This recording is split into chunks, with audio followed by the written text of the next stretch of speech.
So our speaker today is going to be Graciela Nogueras Gonzalez. She completed her master's degree at the School of Public Health of the University of Puerto Rico Medical Sciences campus. Her master's is in biostatistics. She also completed a clinical research certificate also at the University of Puerto Rico Medical Sciences campus. She currently is a senior biostatistician at the Department of Biostatistics of the University of Texas MD Anderson Cancer Center. And in addition, she is a coordinator in the U54 UPR MD Anderson Partnership for Excellence in Cancer Research in the Datomics Core. We were going to please ask you all to keep your microphones and cameras off and wait till the end for any questions. Thank you and welcome. Hi everyone, hola a todos. Karina just introduced me, my name is Graciela. From Puerto Rico, I study in the University of Puerto Rico, Mayagüez campus and then Recinto. Today I'm gonna talk about power and sample size determination. I've been working with MD Anderson for the past 15 years. Before that, I was working at the Cancer Center in the University of Puerto Rico. Today, I'm gonna talk mostly about how to do sample size determination for like your typical studies, retrospective or prospective studies, mainly when you're like doing grant writing. In addition, at the end, I'm gonna give you a little overview of what mostly my job entails, that is more phase 1 and phase 2 trials. I'm not gonna go in details about it because there's a lot of designs, and also the way they do the sample size determination is a little bit different from what I'm trying to accomplish today. Here, so we have our retrospective studies, cohort studies, cross-sectional, case control. Prospective, in our experience in MD Anderson, we do more interventional and clinical trials. And usually that's my day-to-day animal studies in particular, phase 1 and phase 2, that there are dose finding or they're looking at toxicity and safety or early efficacy and activity of like different drugs.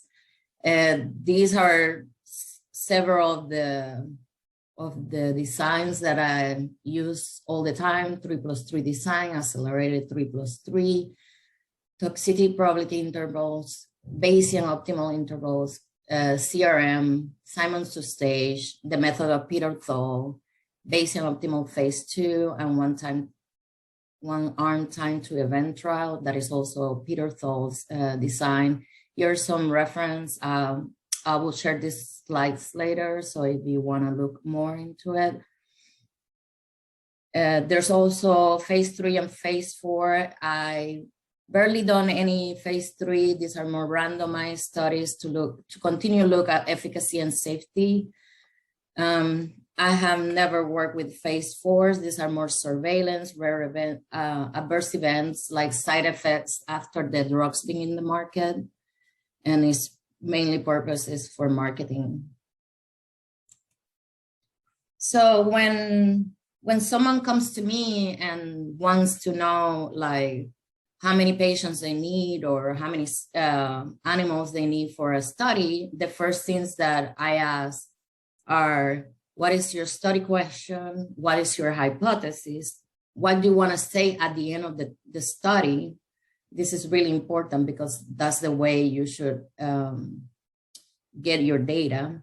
What is your primary endpoint? This is really important because we need to know exactly what do you want to measure and how you're going to measure it, and also how you're going to evaluate this endpoint. The reason that you need to know that could be a one-time point, it can be in several time points, or it can be pre or post time points. So these will determine what kind of design on how the sample size will be calculated. I'm gonna go a little bit of like boring statistics now to understand better how to get to those sample size calculations. So the important thing when you're doing sample size calculation or power, you talk about hypothesis testing. So the bases are like you have a null hypothesis, H naught, and you assume this to be true.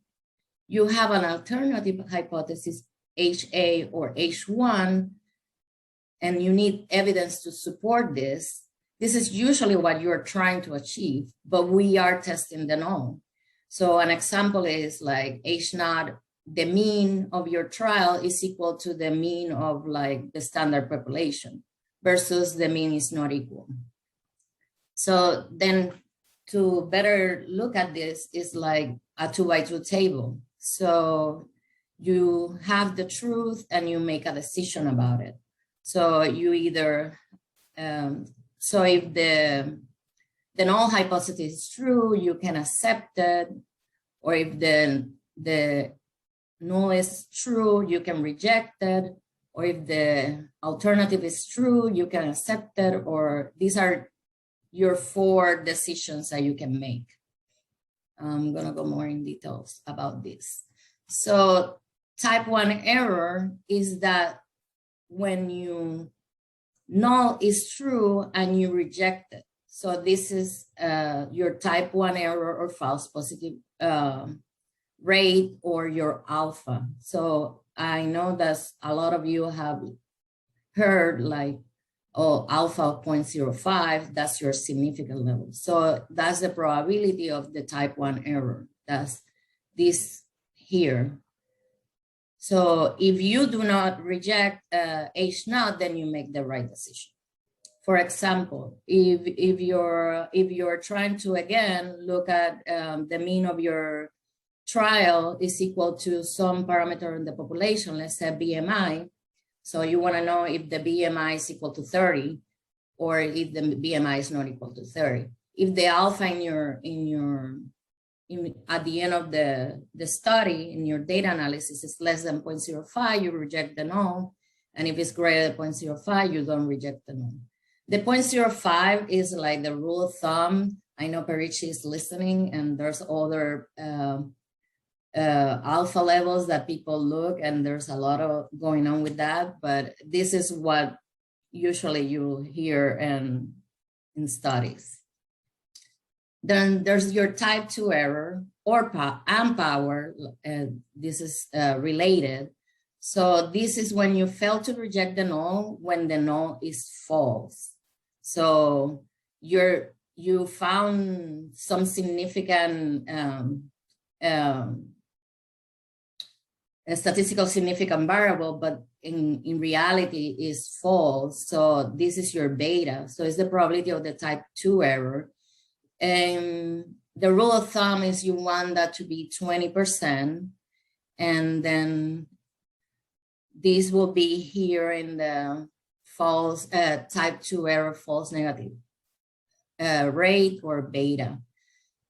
The right decision will be if the alternative is true, then you reject the null. So that's your right decision. So here's when we talk about power. You reject the null when the null is false, and that will be 1 minus beta. It's the probability of rejecting the null when the null is false. And people want this to be around 80%. Not getting to 80% doesn't mean that you don't have enough power, but that will help your study. Now, when you're doing hypothesis testing, there are 2 types of tests. You have your 2-sided test or your 1-sided test. So your 2-sided test, like if you look at this graph, this is the graph of like your normal standard distribution. What you're doing is you're like cutting, like symmetrically cutting that alpha level between these 2 regions.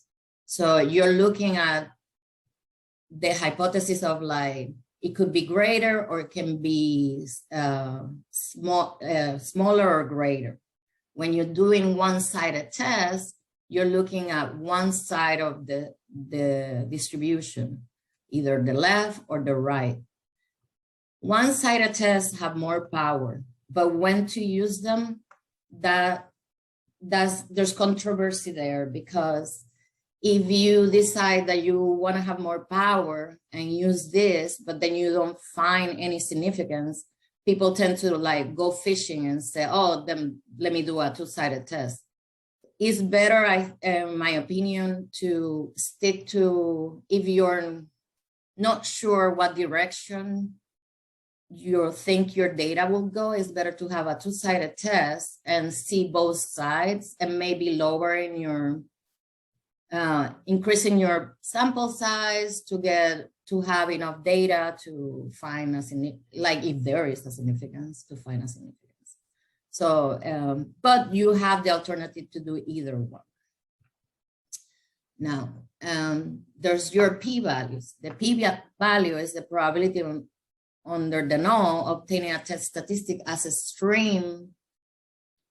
more extreme than the observed test statistics. So this is your observed data. So this is like saying this shaded green area that is extreme. So it's kind of like saying this conveys that there's a significance results, but not necessarily they're clinically significant.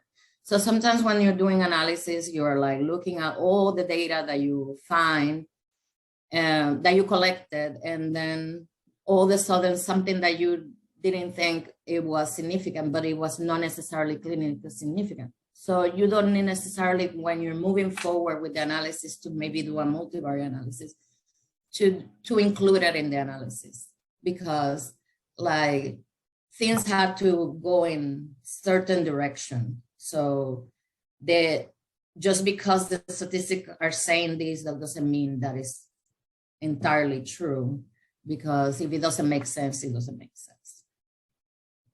So in addition, you have your confidence intervals. Confidence intervals are another way to look at significance.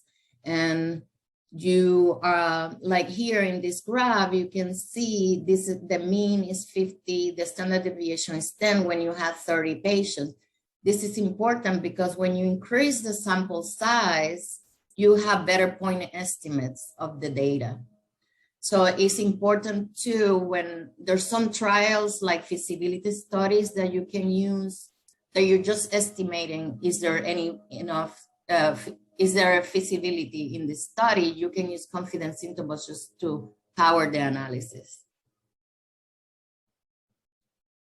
Now, effect size. Effect size is really important because this is what it tells you the strength of the separation of the two different hypotheses. So you need enough power to see that something is clinically significant. And also you sometimes need to talk about effect size when you don't have a clear hypothesis. A lot of grants are just looking for, like, they're exploratory in a sense. So you don't have previous information. So you can talk about effect size and saying how much is the strength of that relationship between the two parameters. There's an example. So when you're calculating effect size, you can either use a common standard deviation of the two parameters, or you can use a pool standard deviation if you do have the information for two parameters. Here is an example. I took this table from this paper here.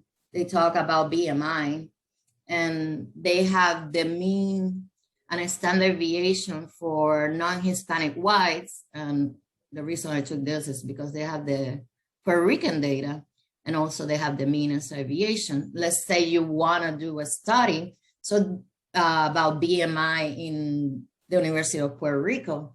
So you can say, is the BMI of our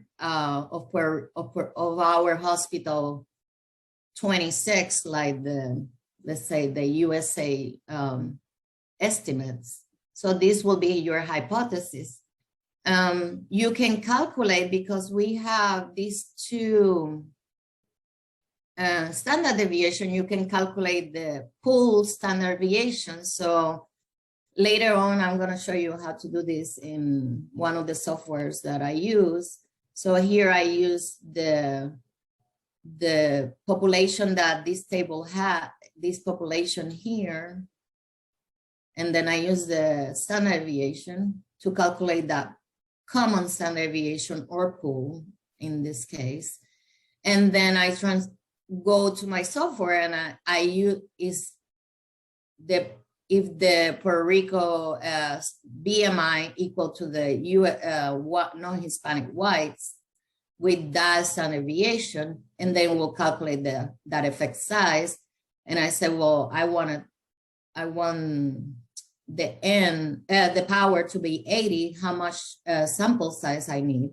So I will need to recruit 179 patients in the University of Puerto Rico to find a significant difference, or to find that the Puerto Rico population has a higher BMI than the non-Hispanic whites. That is my reference. So power and sample size is has to be a balanced combination. So you have in this, here you can see, as you increase the sample, here we have 100 patients or subjects, and here you have 125. As you increase this with the same difference, the power increase. So the more subjects, or the more power you will have with the same numbers. There's a relationship with power and point estimates. So here, the mean that the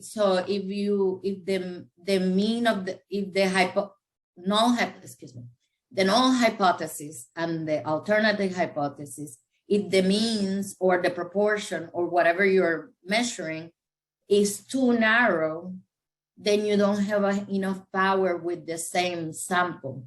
But if, as see here, we are looking at the mean of 0 versus 1.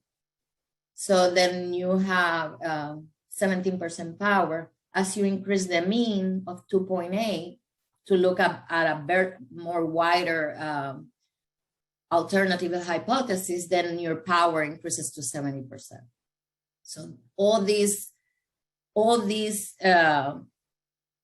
elements play in the power and sample size calculation. Here you also see with a higher sample size, you'll get better estimates. So let me go back just in case. I don't know when I got disconnected. Okay, so I was saying that the sample size and the power, the point estimates, all these all these elements play a role when you're doing sample size determination and when you're or calculating the power. Another consideration that you have to think when you're doing power or sample size consideration are like if you're doing multiple comparisons. Nowadays, we're working with a lot of genetic data, so we will have to look at hundreds of genes or markers in our data. So if the more you test, the more the probability of at least finding one positive finding. So here, like there are different methods to work with multiple comparisons. There's some like Bonferroni that you can do testing. You can use it after the fact, after you did the sample size calculation. And there's some that you can use before to account for those effects. So here I wanted to show a little bit about why multiple comparisons is important to think about before you start your sample size calculation and also your study. So for K-tests,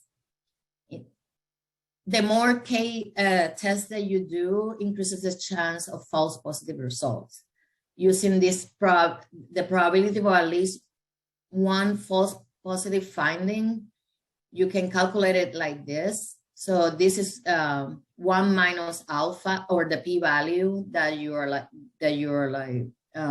using for your study, and you elevate that to the number of tests that you're doing. So if you look at here, the more tests that you do, the probability of at least finding something significant increases. This is when P is 0.0125. This is when the P is 0.025, and this is your regular 0.05. But the more you test, the more, like, that's the saying of, like, if you're fishing, you get a fish. So let's say that you're so you want to do, let's say, 4 tests. That will be 0.0125, your new alpha level. So it's better to say, okay, I'm gonna use these, because at the end of the day, the probability of at least finding 1 is 0.05. So it's still low. So that is around here. So if you do it after the fact, and this is 0.05, this number will increase. Another thing to consider when you're doing studies is dropouts and intent to treat analysis. So what is your, first of all, what is your definition of intent to treat? This is, we get that in a lot of protocols, because you randomize patients or you start treating patients, and if you get a dropout, does that patient counts at the end of the day? So a lot of pharmaceutical trials will have different definitions of the different population and how they want to analyze the data. They do intent to treat, per protocol, efficacy population, or safety population. We use a lot of at least they got 1 dose of the treatment, then you are already in your data. So then how are you gonna define them if they drop out? Are they failures? Are they valuable? Those things are really important, because you wanna, so if you power your study for certain amount of patients, when they drop out, then you're not going to have enough maybe events to find what you were looking for. So if you think, oh, this population tends to come and then disappear, then you want to inflate your sample size so you can get at the end of the day the sample size you need. So here I put a list of all the things that you are required for a sample size and power computation. We need to know the number of groups. Is it 1 experimental versus historical control? Is it 2 versus an active control standard of care? We need all these, these parameters are examples of what you are looking at. It can be response rates, change in tumor size, the standard deviation of your tumor size, effect size, like I talked before, median survivals or survival rates. We want to know the significance level that you want to achieve. Are you want to do a 1-sided test or 2-sided test? Sometimes, and this happens a lot, you already have a budget. So you already have your sample size. So then we are calculating the power. So, or the other way around, you're asking me how many subjects I need to achieve this kind of power. So all these are really important. All these can be, again, if you sit with your statistician, then you can define your primary endpoint and then how you're going to measure it. And then you get all this information to get your appropriate sample size calculation. So there are different study design outcomes. You have your means, your proportion, time to event variables. You have agreement, like correlation, concordance, or you have models like regression. For these, you can have different number of groups, like I mentioned, 1, 2, or more than 2. This is usually in animal studies. And there's analysis methods that you can do. You can do testing, hypothesis testing, that is the most common.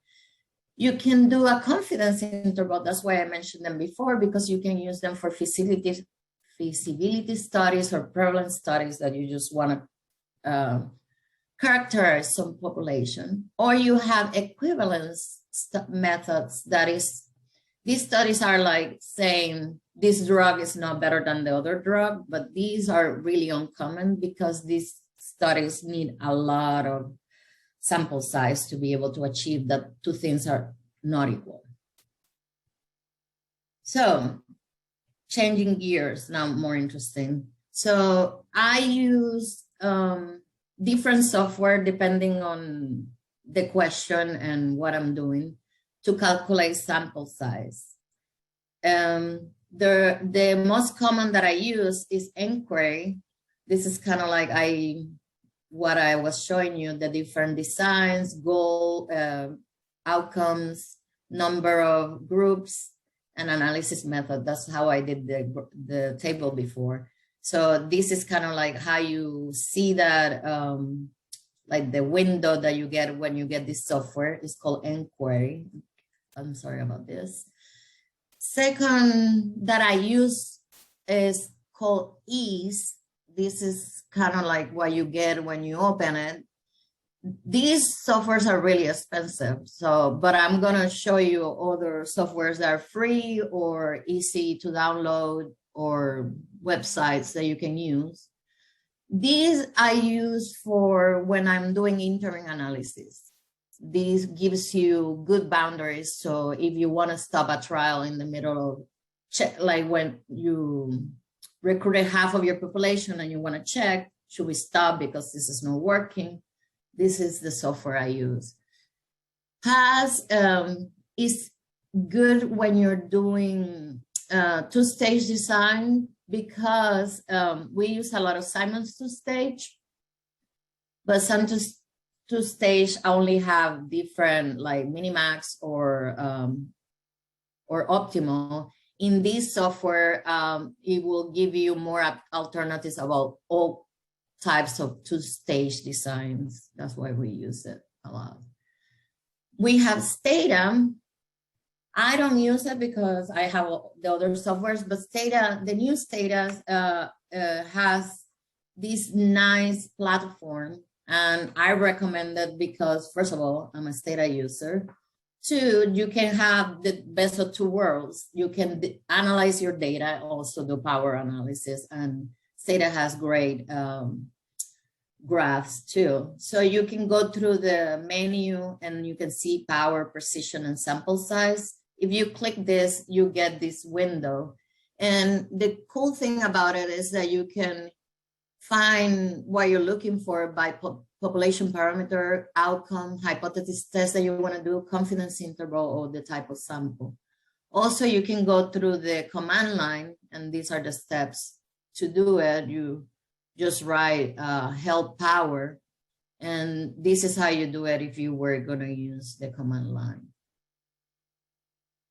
There's G-Power. G-Power is free. This is a website that you can use to download this software. And this website has a lot of examples I'm going to show you later. I don't use this software, but for this presentation, I learned a little bit to play around with it to show you how to use it. It's really easy. So if you're like trying to assess your sample size and you don't have access to talk to a statistician, then you can use this software. Other softwares that I found, there's Sample Power 2.0. You can find examples in this website. Cancer Research and Biostatistics have this free website that actually is like calculators for different outcomes. I'm going to show you an example using this one. And I have used this because the softwares that I have doesn't have this capability. It's a power sample size calculator for logistic regression when you have binary covariates. So let's start with an example. And then I'm gonna use the software. In some of the examples, I will get to the software. So if you can see how I did it, I do it. So this is a single arm trial. And this single arm trial is an open label phase 1B. 1B means they want to look at efficacy and toxicity, early efficacy, like some clinical study of these two drugs in patients with advanced biliary cancer who have received one prior line of chemotherapy. The primary endpoint is toxicity rate. So it's a proportion of this combination of drugs. The toxicity rate is defined as the number of toxicities at the end of cycle 1, 21 days, among the combined treatment patients. So treated patients. So what is the power to detect the difference between the historical toxicity rate, 30%, with the target toxicity rate of 15%, with that when the sample size is 75. So I actually decided to use like exactly so I can get 80, but this is a one sample proportion example. So the null hypothesis is your historical rate P naught is should be 30%, and this should be your target toxicity rate of 15%. I changed it a little bit so I can get 80. And then your N is 75 treated patients with an alpha level of 0.05. Using a two-sided test, what is your power? So I used the three softwares that I wanted to show you today. With inquiry, if you put the point, you can put your 0.05, two-sided test, your null hypothesis 30%, that's your historical, and then this is your target. You want your toxicity rate for that combination to be lower. With 75 patients, I get an 85% power. So that's inquiry. When I use data, I wanted to show you that all of them give you the same. So it doesn't matter which software you use. You can use this in the command line. You can write power, one proportion, your null, 30, your target, 15, you're testing a binomial, and then your N is 75. So see, you get 85% too. This is using G power. So here, the first thing you need to do is click on the family. You will use exact from exact statistics.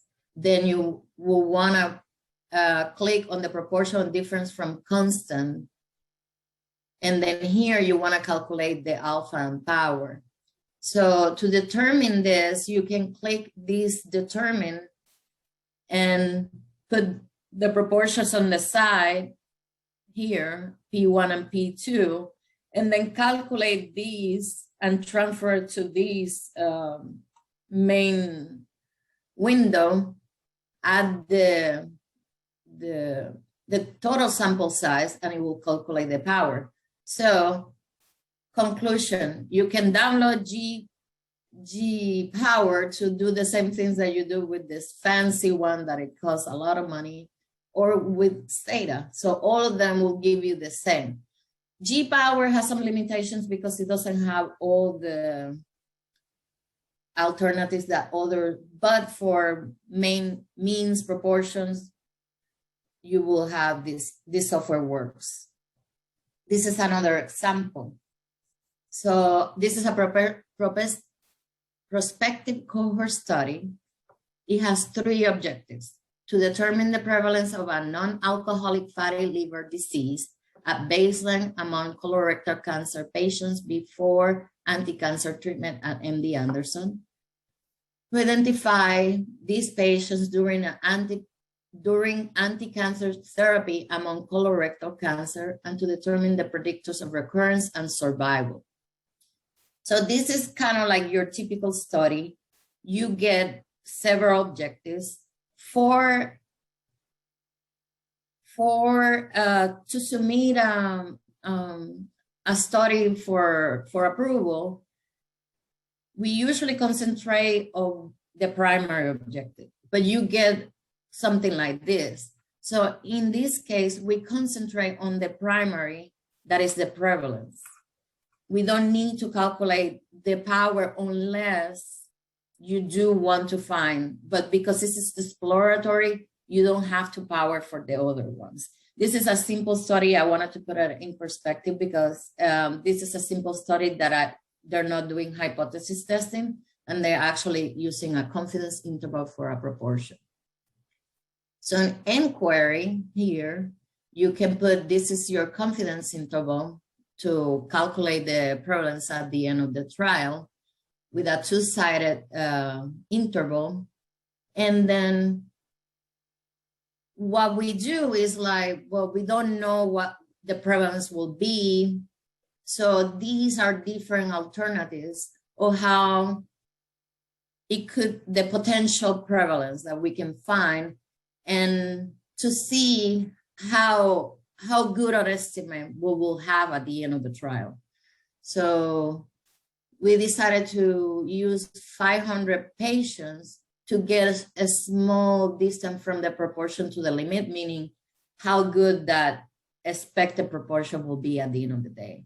You want this distance to be maybe between 15% or less, typically 5 to 10. But so they got enough patients to get this really low. But this could shift depending on your sample size. But this is a perfect example of something simple, just calculating a proportion using confidence intervals as your sample size calculation method. This is another example, optimal morphology response. Based on preliminary data, the KRAS mutation are found in approximately 20% of patients, and approximately 16 of these patients will have optimal morphology response. The optimal morphology response rate is 30% in KRAS wild-type tumors. How many patients will you need to detect the difference between the two groups, the 30% and the 16% when you want to have power?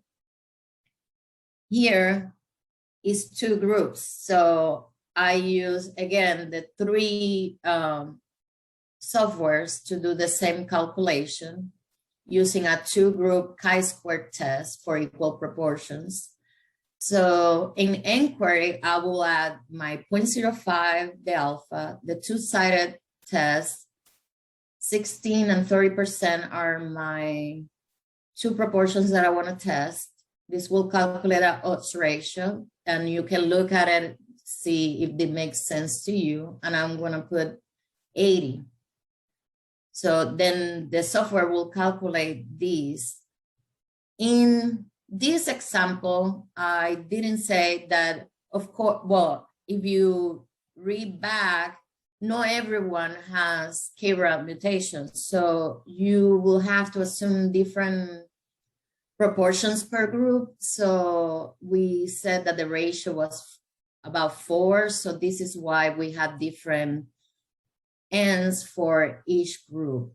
In this case, one of the things that I will do is like sit down with the researcher and do kind of like a 2x2 table to find how many you will have per group and then how many you will need to achieve these percentages. You can do the same in Stata, power to proportions, the same thing using a ratio and a chi-square test, and it will give you the estimated sample size.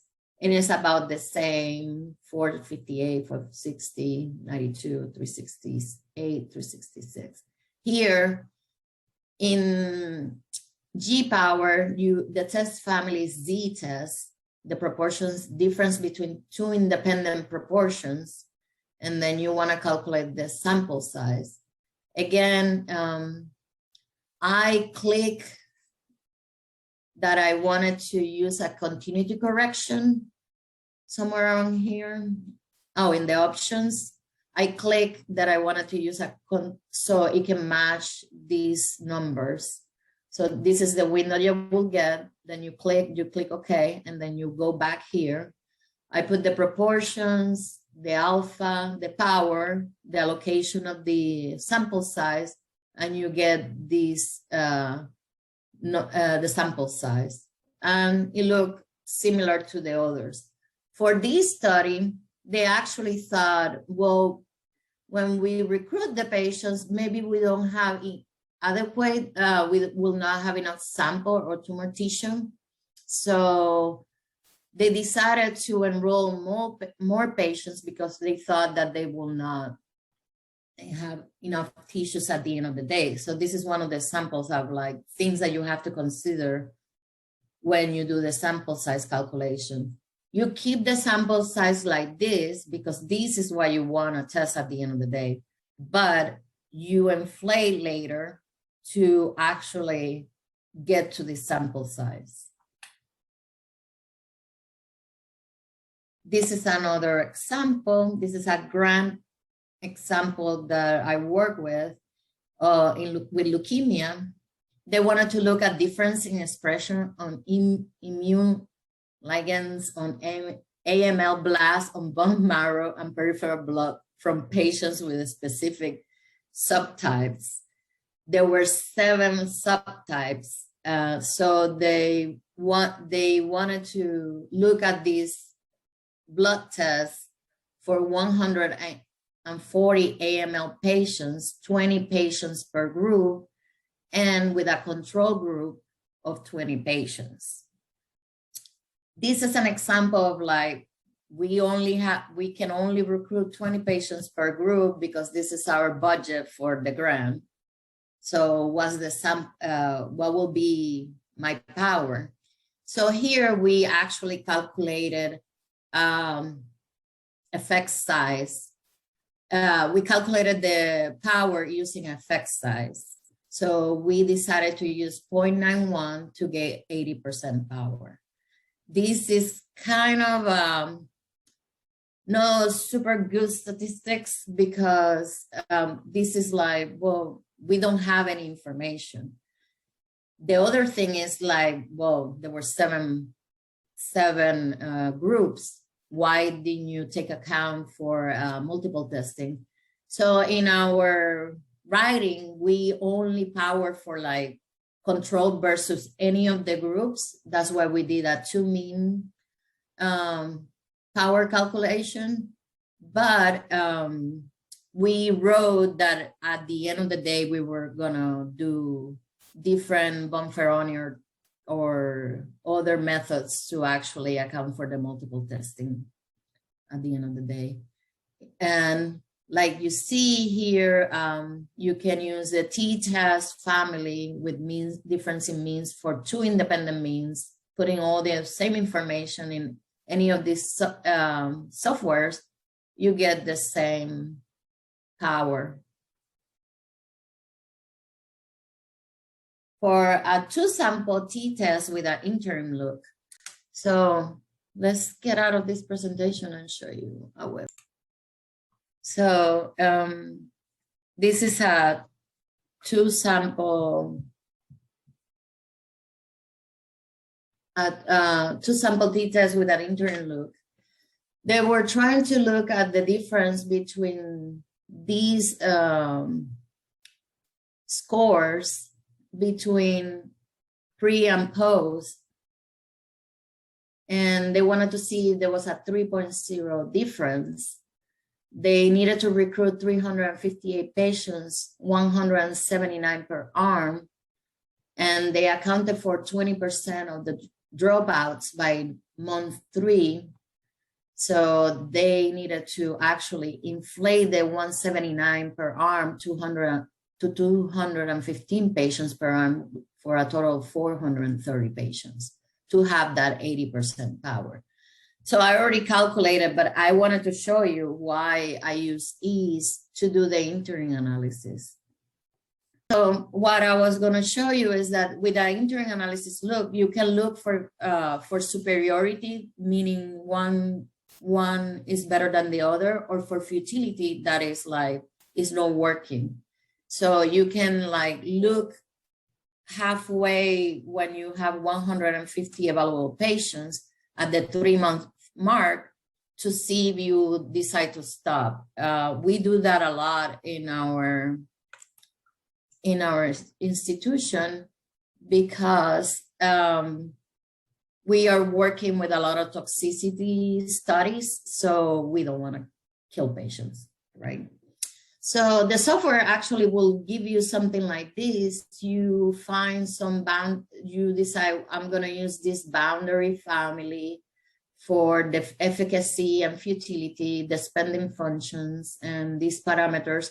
Why is this for? Is for control for the type 1 error and the type 2 error.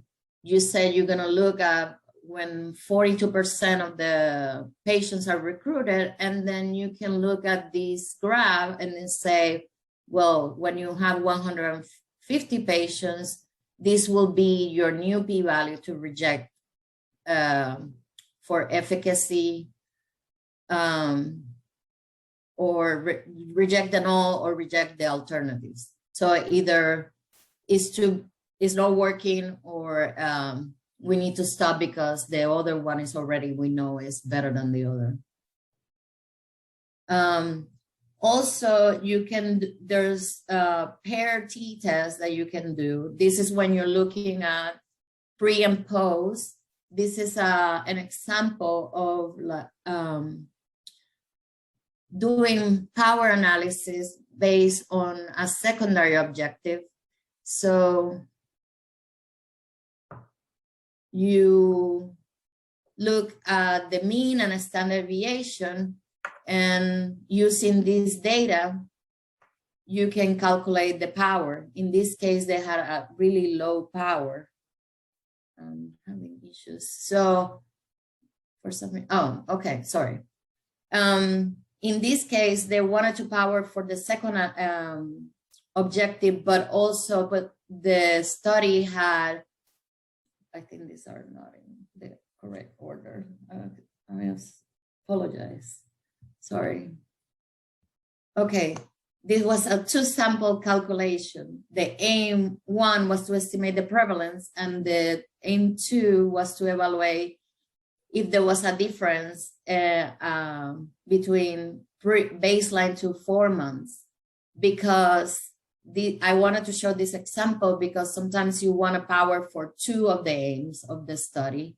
So for the first aim, because it was just a prevalence, we just calculated, well, we expect about 53% that it was like based on 30 patients. We think around 16 will have this, will be the prevalence, and these will be, if we get that proportion, how good our estimate will be. So you can just use a confidence interval to power the first aim, but that first aim was not the most important. They wanted to see the secondary objective calculation. That was what I wanted to show before. So when the sample size of 30 patients, the endpoint was to change in the score from baseline to 4 months. So the hypothesis is the difference in means of -5, and the target mean of severity was 19. So you can do the power calculation in Stata and use pair means, and then use, they had this preliminary study that they have this mean and this standard deviation. So you can use this standard deviation as your common standard deviation. So that's what we use. And so this is how we got the power, using 30 patients. The other, some other studies could be diagnostic studies. So you want to calculate sensitivity. Neither of these softwares have a command or like window that you can do that. And I will, what I have done in the past is I have used this formula here, and I do it manually in Stata. So if the prevalence is 36%, and I think the sensitivity will be 85% with an alpha level of 0.05, how many patients will I need? So here with this formula here, the important thing is how precise you want this 85% based when you have this n, right? So the precision of the estimate can vary. So you can either you can use whatever you want, but the smaller the better. It's like the same when like the confidence interval. So you want the narrower the better. So if you use 10%, you have 136 patients for that study you will need. But if you use 5%, that is like a better estimate, then you will need 544 patients. So this is just plugging numbers in these formulas, and you get this n. You can follow this even for depending if you want the sensitivity or a specificity. This is a time to event study. It's a retrospective study of patients treated with this drug, and they wanted to estimate the progression-free survival. And then there were other secondary objectives. They proposed that they were expected to enroll or like collect 150 patients treated with this drug.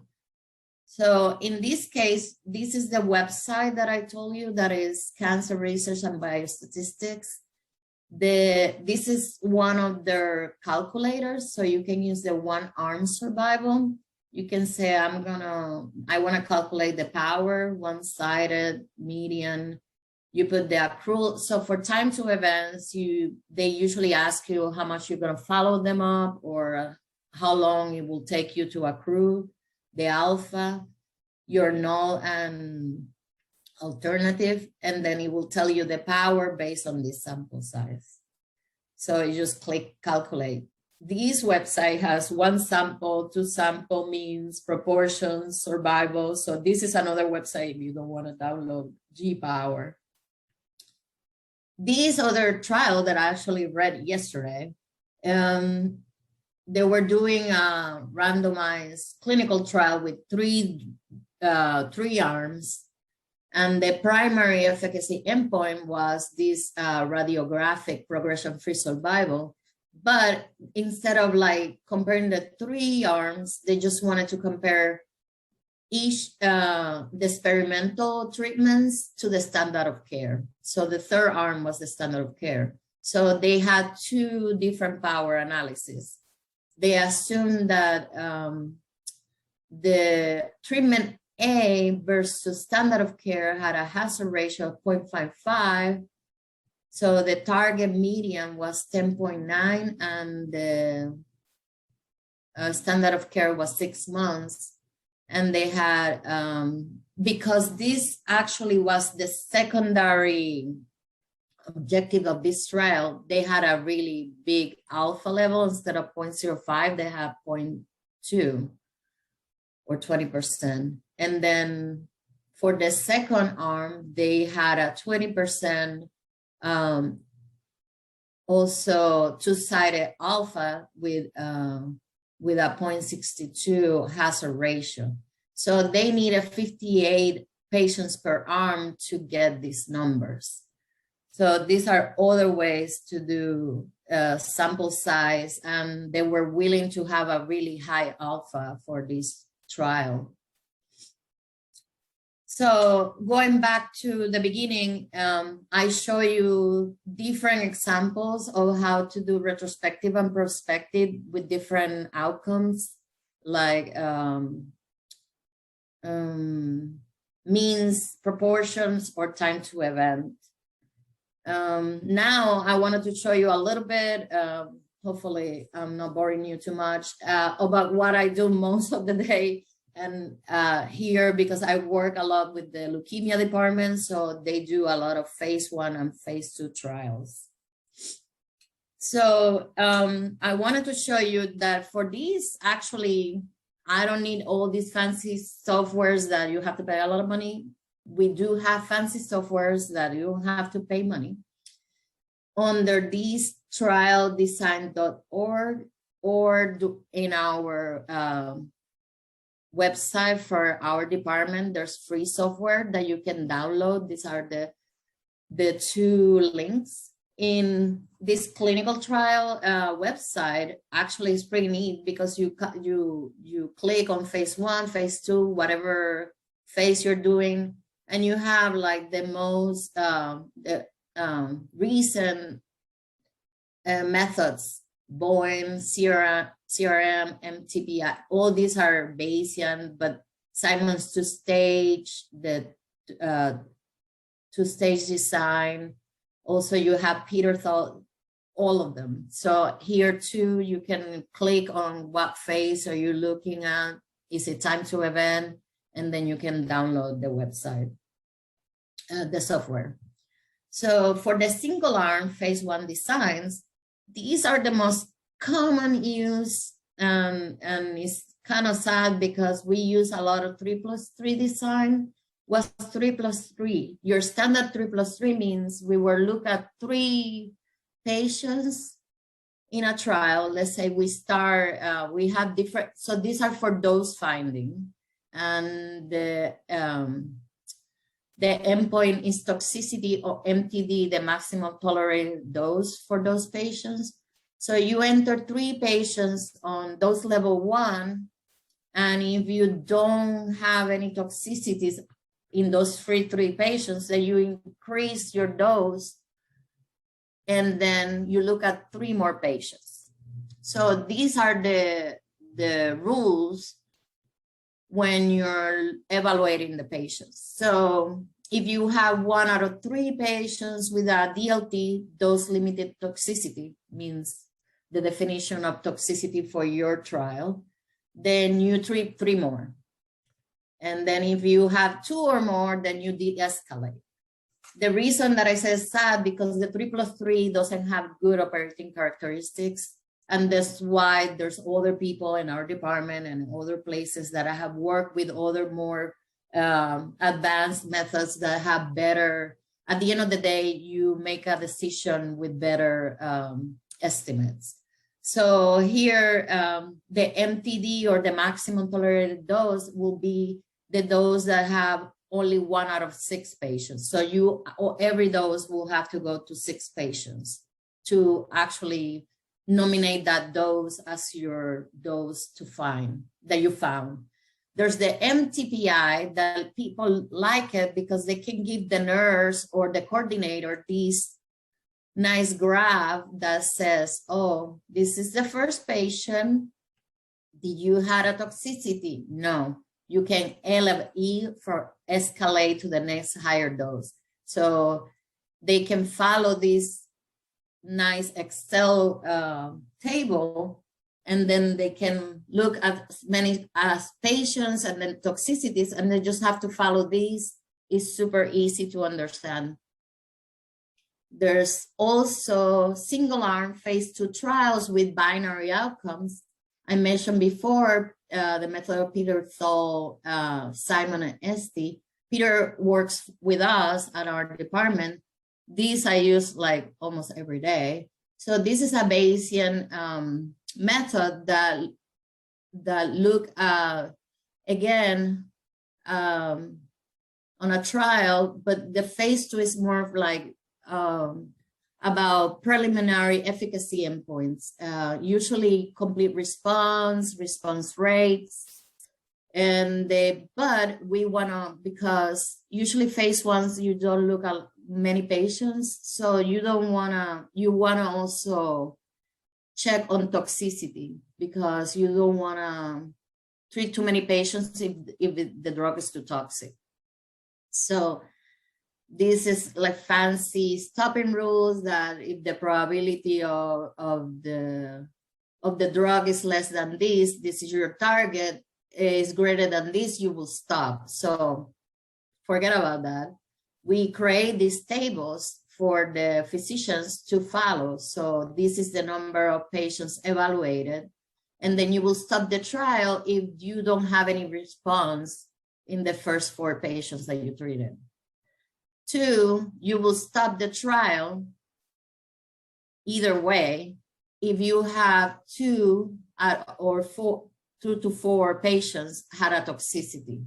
So these trials, you cannot keep recruiting until you evaluate this number of patients. So you have to look at the first 4 and then maybe stop because either no responses or because it's too toxic. There's the design by Simon's 2-stage. This is really old. This is another way to look at different proportions. And then here, this is done in Stata. Actually, they have a command. And this is like, I just ran like a simple type 1 error, 0.05, 80% powered. Actually, these will have power to detect a difference between 0.1 and 0.4. So here, the same thing. You look at the first 6 patients. If you don't have any response, you don't go back to the next stage. If you do, then you go and recruit the next patients. And then here, we'll give you the probability of stopping early or the average sample size. So these are your type 1 and type 2 error, and the probability of early termination, that is 80%. There's also single arm phase 2 trials for time to event. Again, Peter has continued his work with the previous study. Is same here. The thing is, like, the endpoint will be a time to event endpoint. The endpoint actually follows an exponential distribution with these parameters. You use medians or change the rates to medians, and you get some stopping boundaries, and this is how you're gonna see it. These are we give physicians like, well, this is how well this study will do with these numbers. So this is not done as much because most of the time we just want to see response, no time to event. Here is some resources. When you click this website, okay, so these are the resources that I was just click. So this website I love is from the UCLA. They actually have a lot of examples using Stata, SAS, SPSS, M+ for behavioral, and R. They have, you can click here software and choose the software you want, or other packages, see, like G-Power, Sudan, Sample Power, that's the one from SPSS.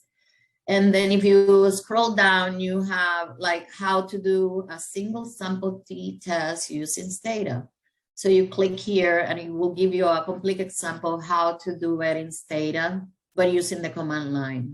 I wanted to show you, this is where you can download G-Power.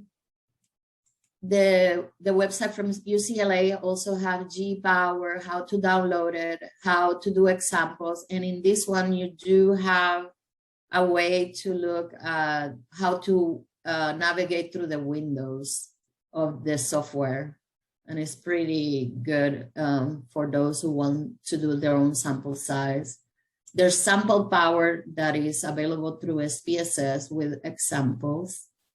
This is the website I use for the one-arm survival. So you can click any of these, and then there's your calculator.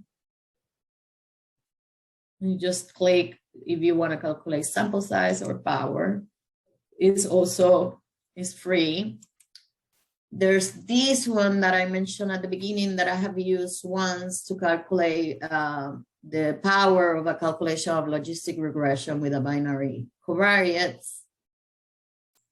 This is the website for the trial design that I mentioned before, where you can use different to do phase 1. So you can use this Boeing, and then you click and launch, and it's like this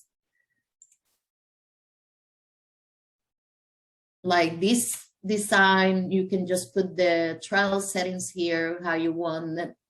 You get the decision tables, and actually, if you keep clicking and entering everything, you get your simulation and your trial protocol, and actually will spit out the whole document. There's the MD Anderson website with all the software that we have available. You can click by dose finding, clinical trial, randomization. And I think that's it.